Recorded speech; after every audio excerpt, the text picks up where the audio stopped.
মিষ্টি কুমড়া এই সবজির সহজলভ্যতা ও পুষ্টিগুণ একে বাঙালির রসনায় এক বিশেষ স্থান তৈরি করে দিয়েছে। বিশেষ করে ভর্তা হিসেবে তো এর জুড়ি মেলা ভার। আসসালামু আলাইকুম, হ্যালো এভরিওয়ান, কেমন আছেন সবাই? আশা করি যে যেখানেই আছেন ভালো আছেন। আমিও ভালো আছি আলহামদুলিল্লাহ। আজকে আমি মিষ্টি কুমড়ার ভর্তা করব, সেটারই ভিডিও নিয়ে এসেছি।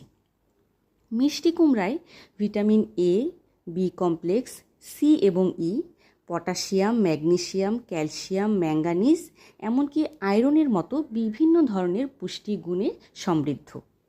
তাই যারা মিষ্টি কুমড়া খেতে পছন্দ করেন না, তারা এর স্বাস্থ্য উপকারিতা থেকে কিন্তু বঞ্চিত হন। ভর্তার মাধ্যমেও এর পুষ্টিগুণ গ্রহণ করা সম্ভব। এটি বাংলাদেশে একটি পরিচিত ও সহজলভ্য সবজি, যা সাশ্রয়ী মূল্যে পাওয়া যায়।